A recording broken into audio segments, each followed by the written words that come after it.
Good morning students. आज दिनांक 7 जुलाई 2020, विषय संस्कृत, कक्षा षष्ठम, सप्तम और अष्टम। हम पढ़ रहे हैं संधि प्रकरण। क्योंकि हमारी संस्कृत व्याकरण की इकाई संधि प्रकरण चल रहा था, उसमें हमने अब तक जो है वो दीर्घ संधि और गुण संधि को पढ़ा। दीर्घ संधि में हमने पढ़ा कि अकार सावर्ण दीर्घ हो जाता है। गुण संधि में हमने पढ़ा कि ए ओ अर और अल हो जाता है। आज हम जो है वो बात कर रहे हैं नंबर 3 यण संधि के विषय में। यण संधि में मैंने आपसे जो है सूत्र लिखवाए थे। तो मैंने आपसे कहा था कि जब ई या दीर्घ ई के बाद असमान स्वर होता है, पिछली कक्षा हम बात कर चुके हैं। असमान का अर्थ है कि ई या दीर्घ नहीं होना चाहिए, इसके अतिरिक्त कोई भी जो है स्वर हो सकता है। तो स्वर के स्थान पर जो है वो यह हो जाएगा।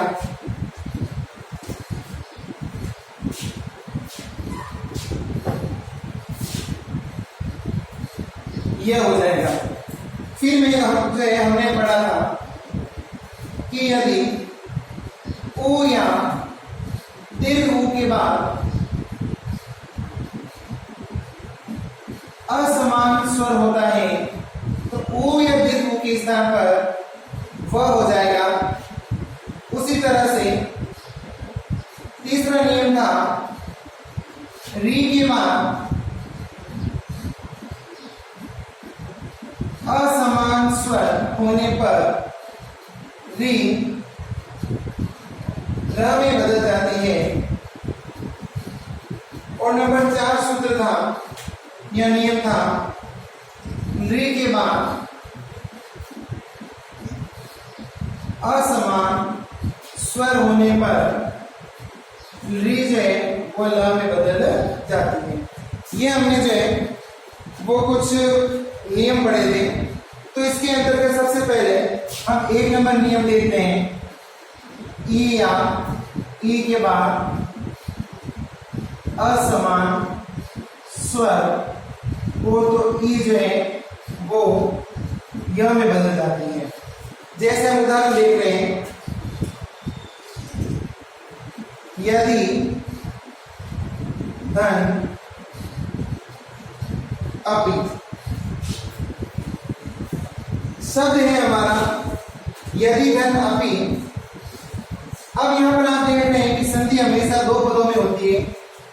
ये प्रथम पद है, ये द्वितीय पद है। प्रथम पद का अंतिम वर्ण यहां पर ई है, द्वितीय पद का प्रथम वर्ण अ है। अब अगर हम देखें तो ई जो है इसके बाद असमान स्वर है, क्योंकि यहाँ पर अ है, समान नहीं है। समान होता तो दीर्घ हो जाता। तो नियम कहता है कि लघु ई या दीर्घ ई हो तो हमारे पास में लघु ई है। उसके बाद असमान स्वर हो, हमारे पास असमान स्वर है, तो ई य में परिवर्तित हो जाती है। अब हम देख रहे हैं कि हमारे पास में जो है वो वर्ण रहे हैं य, द हलन, य हलन, अ और बी। जैसा कि आप जानते हैं कि द और य हिंदी में हो चाहे संस्कृत में हो, द हलन और य हलन जब मिलते हैं तो ये य में परिवर्तित हो जाते हैं। जैसा कि आप विद्यालय में विद्या लिखते हैं तो ये दोनों मिलकर ये बन गया ध्य हलन और ये अपि। क्योंकि ध्य हलन है उसके पश्चात स्वर है तो स्वर अपने आगे वाले व्यंजन में मिल जाएगा। तो यहाँ पर बना य ध्य हलन नहीं करेंगे, और इसके साथ मिल गया और बन गया यद्यपि। तो इस तरह से जो है वो 5 स्टेप में जो है वहां पर सिद्ध होता है। आपको केवल इसका ध्यान रखना है और इसका ध्यान रखना है। ये जो है वो मैंने थोड़ा समझाने के लिए बताए हैं, क्योंकि देखिए यहां पर हमारे पास में जो है वो 2 पद है, यदि धन अपि। संधि हमेशा प्रथम पद के अंतिम वर्ण और द्वितीय पद के प्रथम वर्ण में होती है। तो प्रथम पद का अंतिम वर्ण है यहाँ पर ई, तो यह द हलन और ई, और यहाँ पर है अपि। नियम कहता है ई या दीर्घ होनी चाहिए। हमारे यहाँ पर जो है वो ई है, असमान स्वर अ है, तो ई जो थी वो यह में परिवर्तित हो गई। अब हमारे पास वर्ण बचे य, द हलन, य हलन और अपि। अब जो है द और य मिलकर ध्य बन गया, तो यद्य और अपि अध्य के साथ मिलकर बन गया यद्यपि। इस तरह से जो है वो आपके पहले नियम जो है वो सिद्ध होता है। तो इससे संबंधित कुछ हम प्रश्न उदाहरण कर रहे हैं। जैसे देखिए इति धन आदि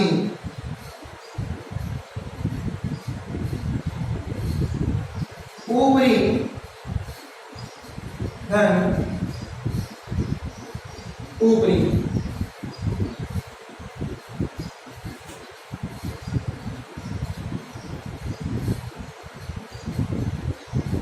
तानी एवं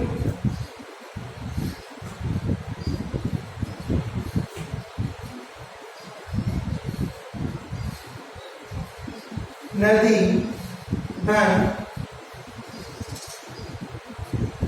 अंगूर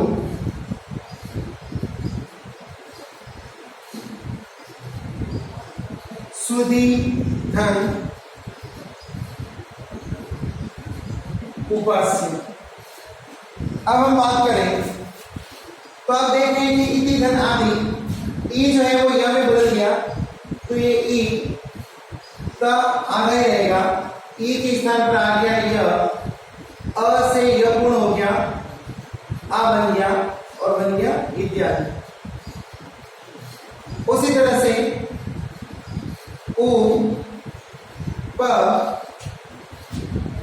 अब आप जानते हैं कि ऊपरी ऊपरी के अंदर र कभी भी हलत नहीं लिखा जाता है, तो यहाँ पर ई की जगह पर यह आ गया, साथ में र ऊपर चला गया, उ इसके साथ में मिला और बना ऊपरी ऊपरी।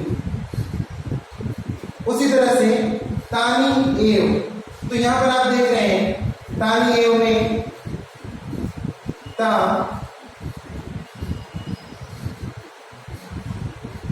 तानी एव। उसी तरह से नदी धन अंबु, तो बन गया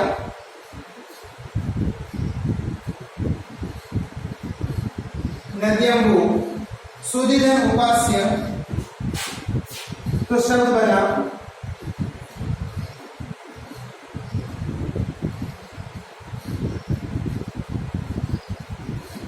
शुद्धि उपास्य।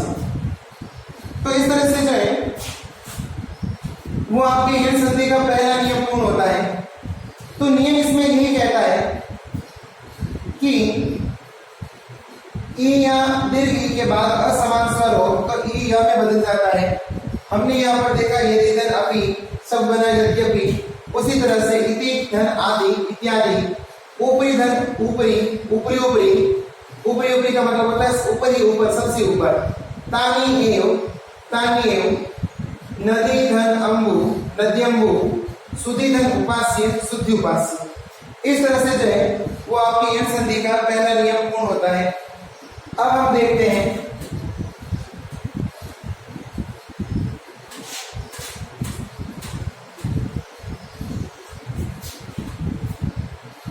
नियम नंबर 2।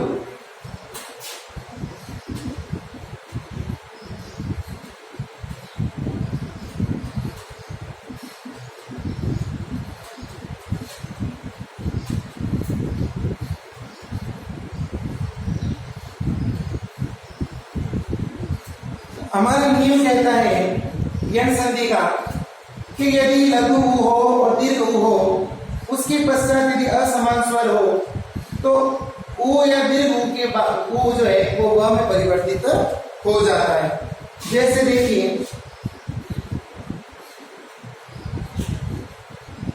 सु धन आगतम, सुधन आगतम। दो पद है यहाँ पर, ये प्रथम पद कहलाता है, ये द्वितीय पद कहलाता है। नियम कहता है प्रथम पद का अंतिम पद ऊ या दीर्घ ऊ होना चाहिए। ये हमारा प्रथम पद है। प्रथम पद में ये स अलग हो गया और ऊ अलग हो गया, तो प्रथम पद में अंतिम पद क्या है? ऊ। उसके बाद असमान स्वर होना चाहिए, असमान ही है क्योंकि यहां पर है आ। अब आप देख रहे हैं स हलन ऊ धन आगतम। प्रथम पद का अंतिम वर्ण ऊ है, यहाँ पर आ है, तो ऊ जो होगा वो अब बदल गया व में।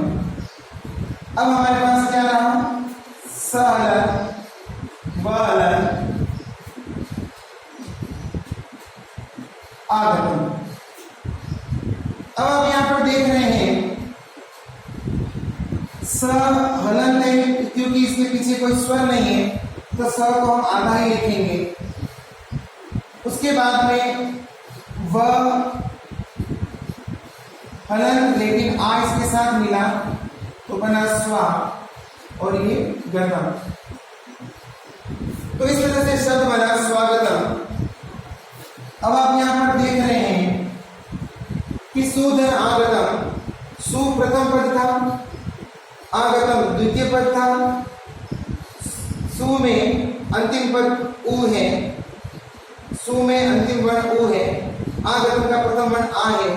नियम कहता है ऊ प्रथम पद का अंतिम वर्ण ऊ या बड़ा वो ऊ है। उसके बाद असमान स्वर हो, असमान स्वर है तो ऊ या दीर्घ ऊ व में बदल जाता है। स हलन रहा, ऊ की जगह व आया और आगतम। क्योंकि यहाँ पर कोई स्वर नहीं है इसलिए स्वर को आधा लिखा, स्वर रहित लिखा। व के पश्चात स्वर है इसलिए स्वर जो था वो व में चला गया और इस तरह से यहाँ बन गया स्वागत। तो इसके कुछ उदाहरण कर रहे हैं, जैसे देखिए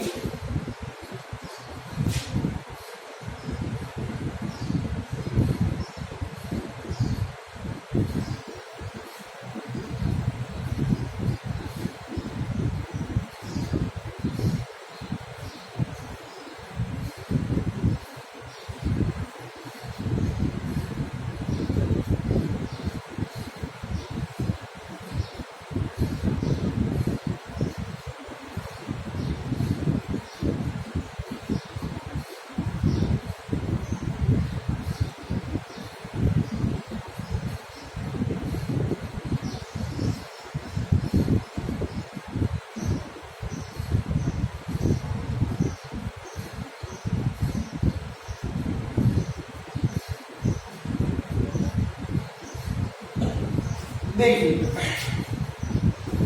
हमारे यहाँ पर अंधकारी शुद्ध ई है, अंधकारी शुद्ध का ऊ है वह बदल जाएगा व में। तो यहाँ पर देखिए अंधकारी स आधा हो जाएगा, यहाँ पर आ गया व। अब ई जो है वो व के साथ मिलेगा और ये व अंधकारेष्वीव। इस तरह से जो है वो आपका शब्द बनता है। थोड़ा सा खुला खुला लिख देते हैं।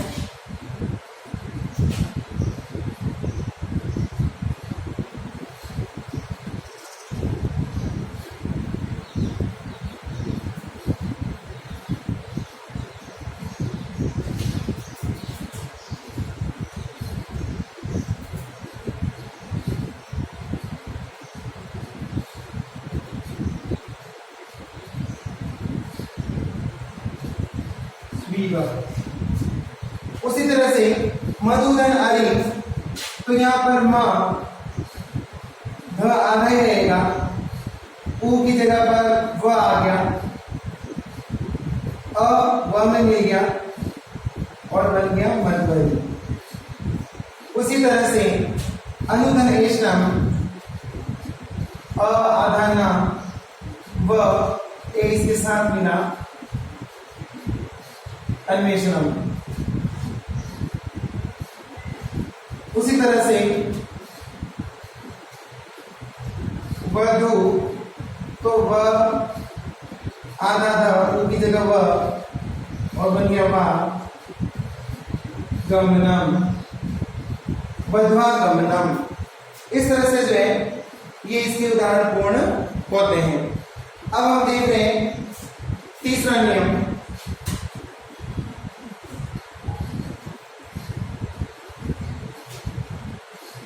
नियम तीसरा कहता है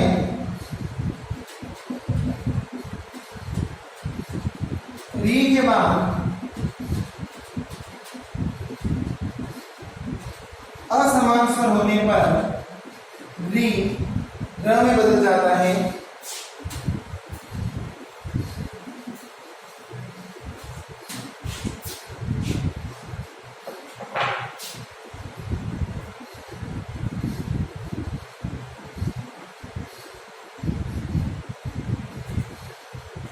जैसे मातृधन आज्ञा। थोड़ा सा मैं आपको जो है अवगत करवा दूं कि हमारे हिंदी भाषा में या संस्कृत भाषा में जैसे द और यह मिलकर य बनते हैं, उसी तरह से त और र मिलकर त्र बनता है। तो हमारे पास देखिए दो पद है यहाँ पर, प्रथम पद द्वितीय पद। प्रथम पद का अंतिम वर्ण है यहाँ पर री,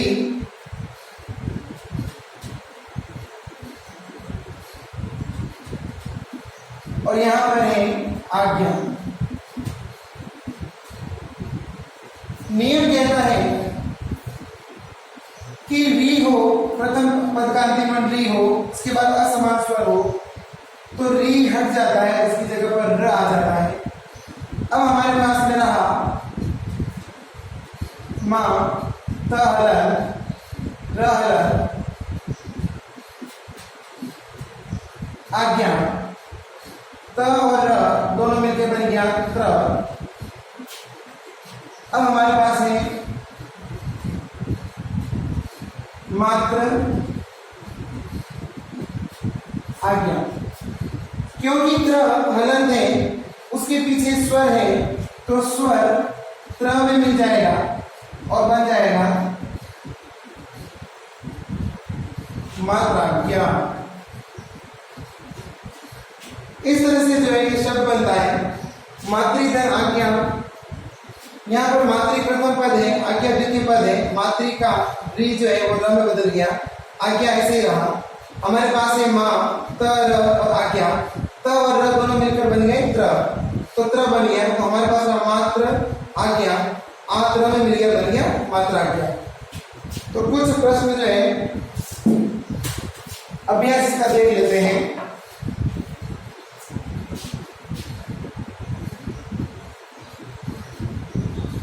मातृधन आज्ञा, उसी तरह से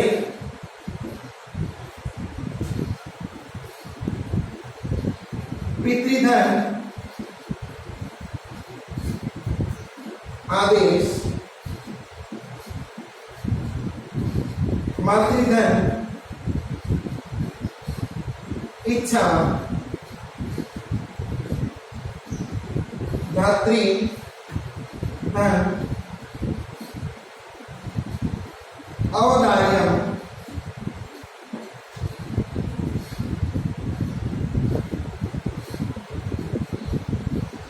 धात्रीधन ईश। अब देखिए मातृधन आज्ञा बना मात्राज्ञा, पितृधन आदेश,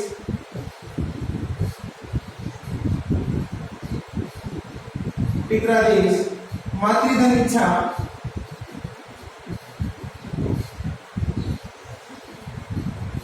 मातृच्छा धात्रीधन औदार्यम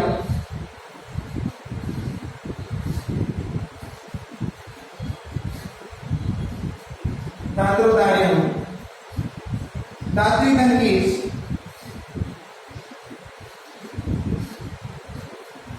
दात्रीश। इस तरह से जो है वो आपके यण संधि का तीसरा नियम पूर्ण होता है। चौथा नियम जो री वाला है, इसके आपको अधिक उदाहरण नहीं मिलेंगे, केवल इसका एक ही उदाहरण है, वो मैं आपको समझा देता हूं।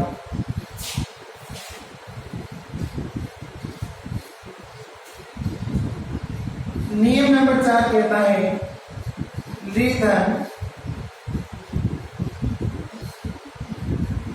असमान स्वर होने पर री लम बदल जाता है। जैसे री धन आकृति, क्योंकि री है तो ये ल में बदल जाएगी, तो हमारे पास में बचा शब्द री धन आकृति और शब्द बना लाकृति। तो इस तरह से जो है वो आपके शब्द पूर्ण होता है। तो आज आप लोगों ने यण संधि के अंतर्गत 4 जो है नियम पढ़े। ई और दीर्घ ई के बाद असमान स्वर होने पर य में परिवर्तित हो जाती है ई। लघु ऊ या दीर्घ ऊ के पश्चात यदि असमान स्वर हो तो ऊ या दीर्घ ऊ में बदल जाता है। उसी तरह से री के बाद असमान स्वर होने पर री ल में बदल जाता है, और री के बाद असमान स्वर होने पर री ल में परिवर्तित हो जाता है। ये आप लोगों ने आज जो है वो पढ़ा। अब हम आगे जो है वो देखते हैं वृद्धि संधि।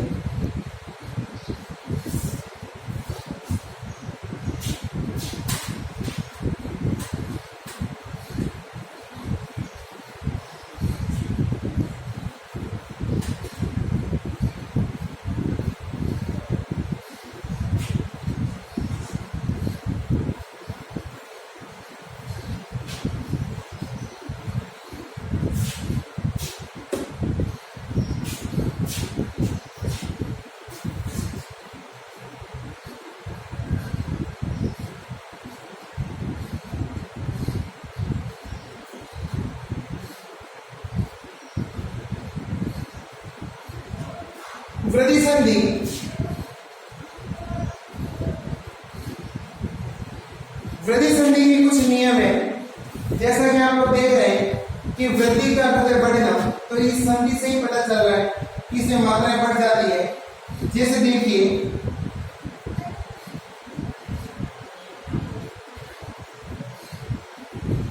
अ या आ होने पर उसके बाद यदि ए या आई हो तो दोनों की जगह पर जो है वो आई हो जाएगा, और आई की मात्रा होती है ये। उसी तरह से नियम नंबर 2 कहता है कि अ या आ का योग यदि ओ या औ से हो तो वहां पर औ हो जाता है, और औ की मात्रा होती है इस तरह से। तो अब हम जो है यहाँ पर एक उदाहरण देखते हैं। जैसे प्रथम जो है वो आप देख लीजिए। वृद्धि संधि में एक नियम कहता है कि प्रथम पद का अंतिम वर्ण यदि अ या आ हो, द्वितीय पद का प्रथम वर्ण ए या आई हो, तो उनके स्थान पर आई हो जाता है, क्योंकि अब नाम से ही पता चल रहा है वृद्धि संधि अर्थात की मात्राओं की वृद्धि। नियम नंबर 2 कहता है प्रथम पद का अंतिम वर्ण अ या आ हो, द्वितीय पद का प्रथम वर्ण ओ या औ हो, तो उन दोनों के स्थान पर औ हो जाता है, और यहाँ पर भी जो मात्रा की वृद्धि हो रही है। तो हम सबसे पहले नियम नंबर 1 देखते हैं। मम और एव। यहां पर आपके जो है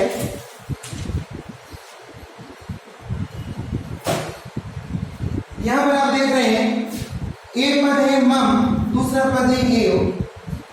तो यहां पर आप देखिए ये प्रथम पद, ये द्वितीय पद, ये कहलाता है प्रथम पद, ये कहलाता है द्वितीय पद। तो वृद्धि संधि का सूत्र नंबर 1 कहता है कि अ या आ के बाद यदि ए या आई हो तो वहां पर आई हो जाती है। हम यहां पर देख रहे हैं म, महलन और अ, यहां आ गया ए। प्रथम पद का अंतिम वर्ण आ है, दूसरे पद का प्रथम वर्ण ए है, दोनों मिलकर बन गया आई।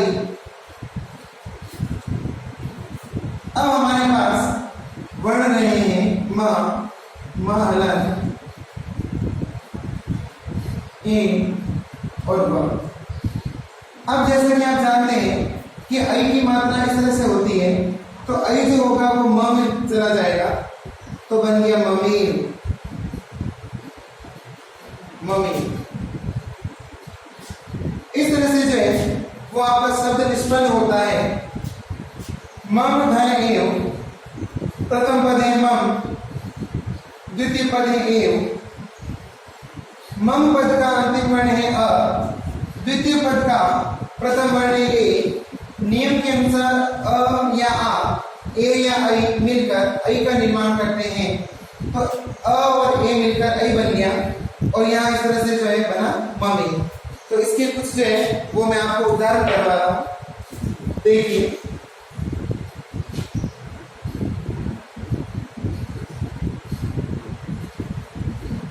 साधन एकम, एक धन एकम, देवधन,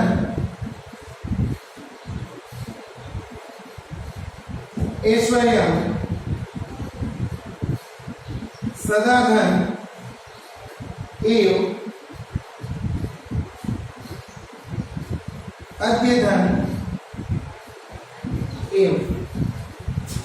तो देखिए आप लोग यहां पर जान रहे हैं कि साधन एका, सा में आ है और इधर ए है, ए आई में बदल जाएगा, तो बन जाएगा सैका। एक धन एकम तो बनेगा एक एकम, वृद्धि हो रही है। देवधन ऐश्वर्यम,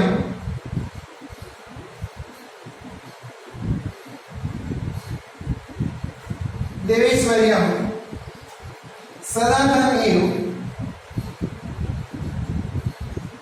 सदैव, और अद्यधन एव, अद्यव। तो इस तरह से आप देख रहे हैं साधन एका, सैका किस तरह से हुआ, देख लीजिए। सा और ये एका, यहां पर अंतिम वर्ण है आ और यहां पर एक एका। अब हम देख रहे हैं कि अ या आ के बाद यदि आई हो तो दोनों मिलकर आई का निर्माण कर लेते हैं, तो यहां पर बन गया सेकंड। इस तरह से ये बना। उसी तरह से एक धन एकम, एक एकम, देवधन ऐश्वर्यम, देवेश्वर्यम, सदाधन एव, सदैव, और अद्यधन एव, अद्यव। इस तरह से जो है वो आपकी वृद्धि संधि का एक नियम पूर्ण होता है। तो अब हम बात कर लेते हैं थोड़ी सी कि आज आप लोगों ने जो है वृद्धि संधि भी पढ़ी है, तो वृद्धि संधि के अंतर्गत एक नियम और है जिसे कि हम लोग जो है वो आज नहीं पढ़कर कल पढ़े, अगली क्लास में पढ़ेंगे। तो आप जो है इसमें थोड़ा सा ध्यान दीजिएगा कि वृद्धि संधि के अंदर, वृद्धि संधि नाम से ही पता चल रहा है, अर्थात कि मात्राओं में वृद्धि। तो ये मात्राओं में वृद्धि जो आप देख रहे हैं कि शब्द के ऊपर आपको दो मात्राएं दिख रही है सभी के ऊपर, तो ये तरह इसकी पहचान होती है कि शब्द के मध्य में जब दो मात्राएं दिखाई देती है तो हमेशा वहां पर वो शब्द जो होता है वो वृद्धि संधि के अंतर्गत आता है। तो अब देखिए थोड़ा सा आप लोग जो है वो होम असाइनमेंट देख लीजिए। मैंने आपको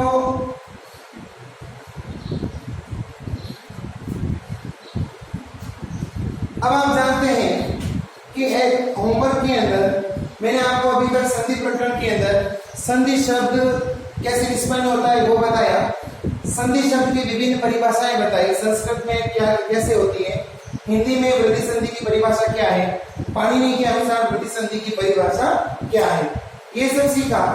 उसके बाद में हम लोगों ने जो है वो दीर्घ संधि के पश्चात आप लोगों ने जो है दीर्घ के बाद में गुण के बाद में आप लोगों ने यण संधि की, और यण संधि के बाद अब आप जो है वो वृद्धि संधि कर। तो इस तरह से आपको आज तक का कार्य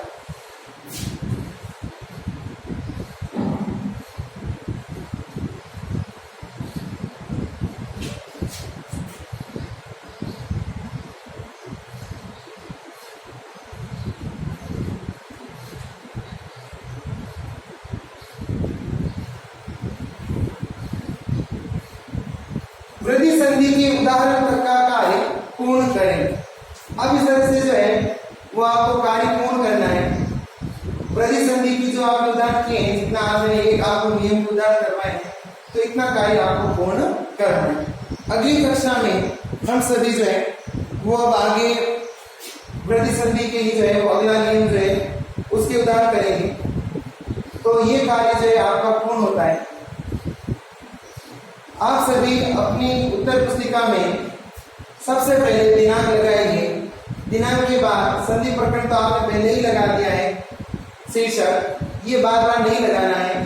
तो आज की डेट लगानी है, आज की डेट मेंशन करनी है 7 जुलाई 2020, और आपको उप इकाई घड़ी लगानी है वृद्धि संधि, और वृद्धि संधि के अंतर्गत ये सारा कार्य आपको पूर्ण करना। इससे पहले हमने जो है वो आपके यण संधि इत्यादि की थी, वह भी कार्य आप सभी का पूर्ण होना चाहिए। तो इस तरह से जो है आपको कार्य करना है। धन्यवाद।